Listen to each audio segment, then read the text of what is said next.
Nature safari का जो निर्माण किया गया है, तो इसकी कहानी आप सब लोगों को मालूम होगा कि जब यहाँ पर जू सफारी के बारे में हम लोगों के मन में विचार आया कि नए सिरे से हम लोग जू सफारी का निर्माण कराएंगे और जू सफारी में 5 प्रकार के जानवर रहेंगे और जानवर खुलेआम घूमता है और जो लोग देखने जाते हैं, जू सफारी की ही खासियत है, उनको कोई न कोई व्हीकल पर, बंद व्हीकल पर उनको जा करके बैठ करके देखना पड़ता है और जो भी वहाँ पर जानवर रहेगा वो खुलेआम उसका पूरा का पूरा इलाका रहता है और उसको देखने के लिए जाते हैं। तो ये कंसेप्ट था और उसके हिसाब से काम निर्माण कार्य शुरू हो गया है।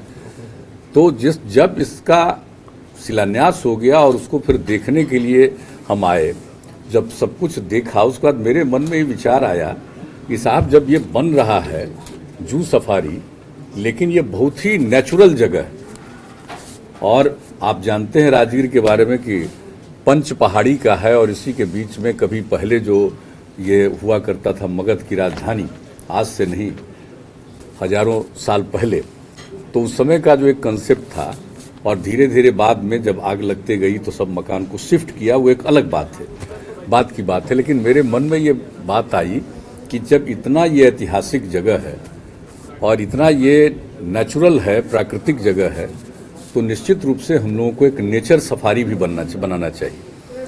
और उसमें जब हमने कहा कि जू सफारी के बगल से ही शुरू हो, लेकिन बाद में पता चला कि साहब जू सफारी के तुरंत बाद तो नहीं बन सकता है, लेकिन उसके आगे जा करके इसको करने का ये स्थल का चयन किया गया स्थल का। और उस स्थल का चयन करने के बाद पिछले 3 वर्षों के अंदर ये सारा काम हुआ। इसका पूरा एक योजना बनाई गई और क्या क्या चीज़ बनेगा इसके बारे में लोगों ने सोचा, हम लोग निरंतर चर्चा करते थे। और अभी आप जानते हैं कि 2-2.5 महीना पहले हम आकर के जो चीज़ बना था उसको देखने आए कि अभी पूरे तौर पर नहीं हुआ था। तो यहाँ पर जो आप जानते हैं कि ग्लास स्काई वॉक, तो जब ग्लास स्काई वॉक को देखने आए तो लोगों को कितना आश्चर्य हुआ और उस ग्लास स्काई वॉक को देखने, और उस समय हमने सुझाव दिया कि इसको बिल्कुल ही इस पर ध्यान रखना पड़ेगा, इसको सुरक्षित करना पड़ेगा और फिर एक संख्या निर्धारित करनी पड़ेगी कि एक साथ कितने लोग अंदर जा सकते हैं, इन सब चीज़ों के बारे में। और चूंकि यहाँ पर इस तरह का एक नेचर सफारी का निर्माण किया जा रहा है, तो फिर बड़ी संख्या में नई पीढ़ी के आएंगे, बच्चे बच्चियाँ आएंगे, को देखने के लिए बहुत अच्छी जगह होगी। तो फिर उनके सुरक्षा का भी प्रबंध होना चाहिए। ऐसा नहीं होना चाहिए कि हमारे बच्चे खुशी में घूम रहे हैं, बच्चियां घूम रही हैं और कहीं से कोई इधर उधर करने के मूड में कोई रहे। तो इसके लिए सुरक्षा के लिए भी बहुत ज़रूरी था। तो उसका भी निर्माण हम उसी समय हमारे मन में ये बात आई और हमने कहा तो अब तो पूरा का पूरा उसके लिए सुरक्षा का इंतजाम दोनों साइड से, एक तो इसमें इंटर करेंगे इधर से और उस साइड, तो हर प्रकार से दोनों तरफ से इसके बारे में भी बना दिया गया है। तो होगा ताकि सब लोग सुरक्षित रहें और दिन भर ये खुला रहेगा और दिन भर लोग आएंगे और एक तरह का प्रबंध किया गया है कि जो भी इंटर करेंगे उनको एक टिकट लेना पड़ेगा। टिकट लेकर के वो घूमेंगे चारों तरफ और फिर लौट करके जाएंगे तो उनको उनका तस्वीर दिया जाएगा कि आप भाई घूमे हैं तो आपकी ये तस्वीर है। तो ये सब काम जो किया जाएगा यहाँ के बारे में, तो एक तो सबसे पहले जो बना, आपको सबको मालूम है, ग्लास स्काई वॉक, और फिर उसके बगल में ही है सस्पेंशन ब्रिज। अब सस्पेंशन ब्रिज पर भी जा सकते हैं और स्काई वॉक पर तो एक सीमा है कि उसके अंदर तक जा करके उसको देख सकते हैं। और जो ग्लास स्काई वॉक बना तो इसका एकदम इस देश में पहला है। उस समय एक भ्रम हुआ कि दूसरा है, ऐसा नहीं है, ये पहला है। तो एक सब जगह इसको लेकर के चर्चा हुई और लोगों को खुशी हुई। और उसी समय जब आप सब लोगों ने इसको देख करके इसको प्रसारित किया, इसकी खबर छपी, तो कितनी संख्या में लोग अगले दिन से आकर के यूथ लोग और सब लोग घूमना चाहते थे। तो उनको समझाया गया कि अभी भाई पूरे तौर पर निर्मित हो जाएगा, सब इंतजाम हो जाएगा, तब आइएगा, अभी तो बीच में ही। तो अब हो गया है मई महीने में सब तरह से इंतजाम करके एक चीज़ का सुरक्षा का सब इंतजाम कर लिया गया। और उसके बगल में सस्पेंशन ब्रिज का भी हो गया है।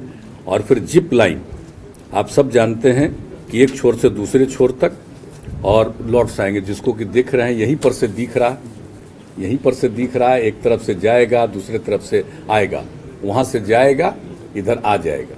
तो इस तरह से सबका इंतजाम किया गया है। और फिर जो किया गया है जिप लाइन साइकिल, जो इस कंसेप्ट इसके अंतर में भी है, जो बनाया गया है नेचर कैंप एरिया, तो इस एरिया में ही उसका भी इंतजाम किया गया। तो हर तरह से किया गया। और यहाँ पर देख रहे हैं खेलने के लिए हर तरह से नई पीढ़ी के लोगों के लिए इंतजाम किया गया कि पूरे तौर पर देखेंगे, और जो लोग भी विजिटर होंगे उनको खाने की इच्छा होगी, उसका भी सारा इंतजाम सब किया गया है। तो आप देख लीजिए कि अब कितना बढ़िया। और इसको लेकर के लोग चाहेंगे तो पैदल भी घूमेंगे। और दूसरा, कुल मिलाकर के पूरा एरिया लगभग 8 किलोमीटर का हो जाता है।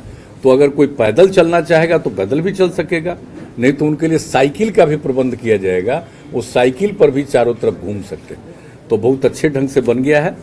तो मुझे तो भाई बहुत खुशी हो रही है कि अभी जो नेचर सफारी है, और अपने आप में उसी दिन हमारे मन में ये बात आई कि इसका नामकरण नेचर सफारी हो। अब और भी किन्हीं महापुरुष के नाम से नामकरण होगा वो एक अलग बात है, लेकिन मुख्यतः ये नेचर सफारी। और इसको लोग जो देखेंगे तो बहुत ही ज़्यादा नेचर के बारे में लोगों को मालूम होगा, पर्यावरण के प्रति उनकी जागृति होगी नई पीढ़ी के लोगों को। और देखिए कि जहाँ कहीं भी कुछ खाली जगह, सब जगह वृक्षारोपण किया गया। और पहले जानते ही जब हम 2009 में आकर के 7 दिन हम यहाँ रुके थे और एक एक चीज़ को, तो कई जगह पर ये सूखा हुआ था। इस तरफ तो खैर था, लेकिन एक तरफ सूखा हुआ था पर्वत में, तो सब जगह पेड़ और लगवाया गया। अभी देखिए किस तरह से वृक्षारोपण हुआ, हर एक चीज़ से सारा इंतजाम किया गया। तो हर तरह से यहाँ पर किया गया है, अनेक चीज़ों का निर्माण किया गया है। आप सब लोग सबको मालूम ही है कि कितना ज़्यादा वहाँ पर जो बन गया, अरे जो पहले जिसमें जो जाते हैं हम लोगों को जाना पड़ता है घोड़ा कटोरा, तो घोड़ा कटोरा को भी जो देखा था, तो घोड़ा कटोरा कितना उपयोगी जगह। अब घोड़ा कटोरा का भी विस्तार कर दिया गया। भगवान बुद्ध की प्रतिमा लगी है वहाँ, कैसा सुंदर प्रतिमा लगी है, उतनी ऊंचाई पर, उसके बीच में घोड़ा कटोरा का जो तालाब है उसके बीच में बना है। और किस तरह से वो भी, और वहाँ पर भी पार्क की व्यवस्था की गई, उसका भी उद्घाटन हो चुका है। तो हर प्रकार से हर तरह की चीज़ों का ख्याल रखा गया है। और उसके बारे में जान रहे हैं कि कोई गाड़ी लेकर के नहीं आ सकता, उसके लिए हम लोगों ने इंतजाम कर दिया गया। तो हर तरह से, और जो लोग भी पहले चलाते थे हाँ टांगा, तो उन सब लोगों को भी दिया गया है, ताकि सब लोग उधर से इधर आकर के देखेंगे। और अब देखिए कि कितने लोग वहाँ पर जा रहे हैं। तो हर प्रकार का काम जो किया गया है यहाँ पर, और बहुत जल्दी अब इसकी उम्मीद है कि जू सफारी का भी सब काम होगा। अब जानवरों को आने का शुरू हो गया है सिलसिला, और वो सब कर लेंगे। और हमारा तो सुझाव यही है कि पहले जितने जानवरों को रहना है सब पहले से आ जाए, यहाँ अभ्यस्त हो जाए, उसको कोई तकलीफ नहीं हो। कहीं कोई नई जगह पर जाएगा तो उसको तो दिक्कत होगी। शेर है, बाघ है, सब तरह की चीज़ें हैं यहाँ, तो सब लोग यहाँ आ जाएंगे। और शुरुआती दौर पर जो बिल्डिंग बन रहा है, वो बिल्डिंग का भी जब निर्माण कार्य पूरा हो गया, एक एक चीज़ का संरक्षण कर लिया जाएगा, उसके बाद उसका विधिवत उद्घाटन हो जाएगा। तो ये तो चीज़ होगा। लेकिन आप समझ लीजिए कि जू सफारी का काम पहले शुरू हुआ, और उसी समय ये बात आई कि एक नेचर सफारी बने, और नेचर सफारी बन करके निर्मित हो गया है। आप सब लोग भी पूरे तौर पर देख लीजिए, और एक एक चीज़ को ये दिखला रहे हैं, तो उन सब चीज़ों को जानिए। और ये सब लोगों को इन सब चीज़ों की जानकारी मिलनी चाहिए कि नाम है नेचर सफारी, और है ये नेचुरल, और किस तरह से पर्यावरण के प्रति लोगों को जागृति लाने के लिए। और अब जानते हैं कि बिहार में हम लोग जल जीवन हरियाली अभियान चला करके कितना कॉन्शसनेस ला रहे हैं पर्यावरण के प्रति लोगों के मन में, और कितनी लोगों की भागीदारी है। तो उसी को ध्यान में रखते हुए अनेक जगहों पर इस तरह का काम कर रहे हैं। यहाँ पर जो काम किया गया, इसके लिए मैं वन एवं पर्यावरण विभाग को विशेष तौर पर बधाई देता हूँ कि इस काम को सब कर लिया। पर्यटन को लेकर के तो हम लोग आप जानते हैं कि कितना अच्छा काम, और कितना ज़्यादा पर्यटकों की संख्या। अभी मान लीजिए कि 1 साल से जो ये कोरोना का संकट आया है, वो तो एक अलग बात है, उसमें बड़ी भारी संख्या में तो लोगों का मूवमेंट भी उचित नहीं है, और कई जगहों पर फिर बढ़ रहा है, अपने यहाँ भी थोड़ा बहुत बढ़ा है। तो अभी तो कॉन्शस रहने की ज़रूरत है। लेकिन ये सब दिन के लिए थोड़ी है कि वो रहेगा। तो उसके बाद जब मुक्ति मिलेगी तो सारे जगहों पर आप देख लीजिए पर्यटकों की संख्या तो बढ़ गई। पूरे देश के कितने पर्यटक आ रहे हैं, 2 करोड़ से ज़्यादा पर्यटक विजिट करते हैं। और उसके अलावे विदेश के पर्यटक, मतलब 10 लाख से भी ज़्यादा विदेश के पर्यटक आते हैं। और सबसे ज़्यादा जाते हैं कि जो आप जानते हैं विदेश से आते हैं तो बोध गया है, राजगीर है। अब किस तरह से वैशाली का हम लोग सब काम कर रहे हैं। हम लोग एक एक जगह की चीज़ों को देख रहे हैं ताकि पर्यटन को बढ़ावा देने के लिए जो भी स्थल हो, और आप जान रहे हैं कि नेचुरल वे में सब काम को करने के लिए इको टूरिज्म को हम लोगों ने किस तरह से बढ़ावा दिया है। ये इको टूरिज्म का ही पार्ट है। ये जो नेचर सफारी है ये इको टूरिज्म का पार्ट है। अब उसी तरह से, और ये सब वन एवं पर्यावरण विभाग के साथ रहेगा।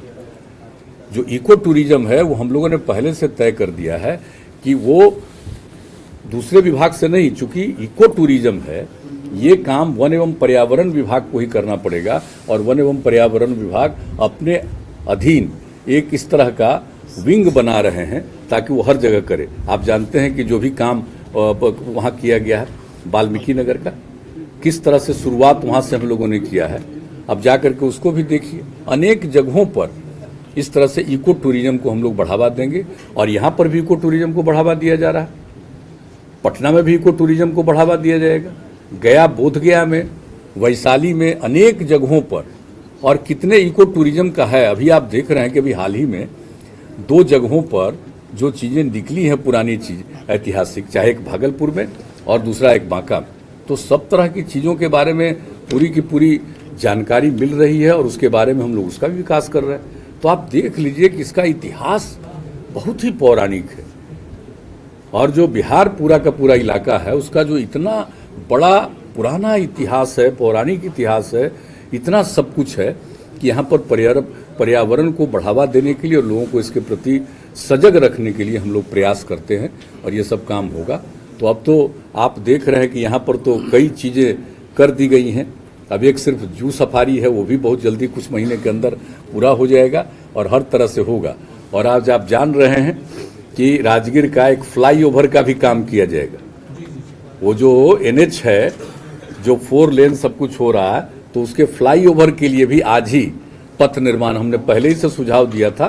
तो एक फ्लाईओवर बनेगा उस रास्ते से गुजरते हुए और राजगीर का जो मुख्य शहर है उसके होते हुए फिर जाएगा। तो आप जानते हैं कि जब फ्लाईओवर बन जाएगा तो किस तरह से लोग जो देखेंगे दृश्य, क्या टूरिज्म का उसमें भी आ जाएगा, कैसी भावना आ जाएगी। तो हम लोग इन सब चीज़ों पर ध्यान देते रहते हैं। तो आप लोग भी आज आ गए यहाँ के तो भाई, और कुछ पटना से भी पत्रकार आ गए आज देखने के लिए। वैसे तो हमारे जो यहाँ के स्थानीय हैं और सब लोगों को यहाँ मालूम है एक एक चीज जब जब आए हैं। और जब 2009 में हम लोग 7 दिन रहे हैं तो इसमें से अनेक लोग मेरे साथ घूमते रहे। इन लोगों को पता है कि इस रास्ते पर आए तो कहाँ पर आकर के रुकना पड़ा। तो एक एक चीज को लोग जानते हैं यहाँ की कि कैसे धीरे धीरे आगे यहाँ पर बढ़ा है। और अब देखिए क्या सुंदर दृश्य होता चला जा रहा है। नहीं, ट्रेन का तो सुविधा दे ही दिया गया। तो हम ही जब शुरू में बने तभी ना, और इसको जोड़ दिया है। आप जानते हैं अब गया तक से जोड़ दिया गया है। तो अब हर तरह की बात हो गई है बिहार नहीं, लेकिन वो बात होगी, हम बातचीत करेंगे। हमारा तो पहले पर्पस था इसको पूरा करवा दें। तो मेरे ही कार्यकाल का जब हम रेल मंत्री थे तभी है। अब बात करेंगे कि उसको अगर जो आगे बढ़ाना है और ज्यादा, और सिंगल लाइन है उसको डबल लाइन में परिवर्तित करना है, तो सभी बात करेंगे। लेकिन काफ़ी है। और सिर्फ टूरिज्म ही नहीं, बहुत ज़्यादा यहाँ पर जो व्यापारिक गतिविधियाँ भी हैं उसको भी सहूलियत मिलेगी और टूरिज्म को तो सहूलियत मिलेगी। तो उसके लिए जो भी ज़रूरत है उसके लिए हम ज़रूर बातचीत करेंगे। पहले तय था श्रद्धेय अटल जी की सरकार में, जब हम रेल मंत्री थे, और उस समय जो चीज़ हमने तय करवाया था वो बन गया।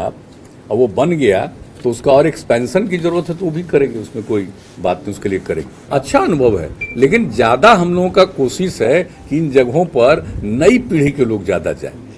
बच्चे जाएंगे ना, बच्चियां जाएंगी ना, तो ज्यादा अच्छा होगा। बुजुर्ग लोगों को भी जाने का मतलब होगा तो जाएगा। आज तो हमको करना था, देखना था, हम लोग देख लिए। हम तो चाहेंगे कि नई पीढ़ी के लोग और यंगर लोग ज्यादा उसको घूमेंगे। और जो यंगर लोग घूमेंगे और सब चीज को देखेंगे तो भाई अब पुराने लोगों को तो कुछ पुराना इतिहास मालूम है। अब नई पीढ़ी के लोग जो पूरे इतिहास को जानेंगे तो उनके मन में बहुत अच्छी भावना पैदा होगी। तो हमारी तो राय यही होगी। नहीं ऐसे तो अब ये नहीं कहा जाएगा कि जो लोग जाना चाहेंगे उनको रोक दीजिए, लेकिन प्रोत्साहित किया जाएगा बच्चों के लिए। तो आप काफी देख लीजिए यहाँ पर है शूटिंग और आर्चरी, हाँ, शूटिंग वगैरह सबके लिए इंतजाम कर दिया गया है। हर तरह से देख लीजिए, सब तरह से कितना अनुभव लेगा, कितना सीखेगा, खेलने कूदने का हर चीज के लिए अनुभव मिलेगा सबको। बहुत अच्छा। दिन में सब कुछ को देखना तो एक वो नेचुरल चीज है हमारी समझ से। तो अभी तो फिलहाल यही तय हुआ। तो चलिए, बहुत धन्यवाद।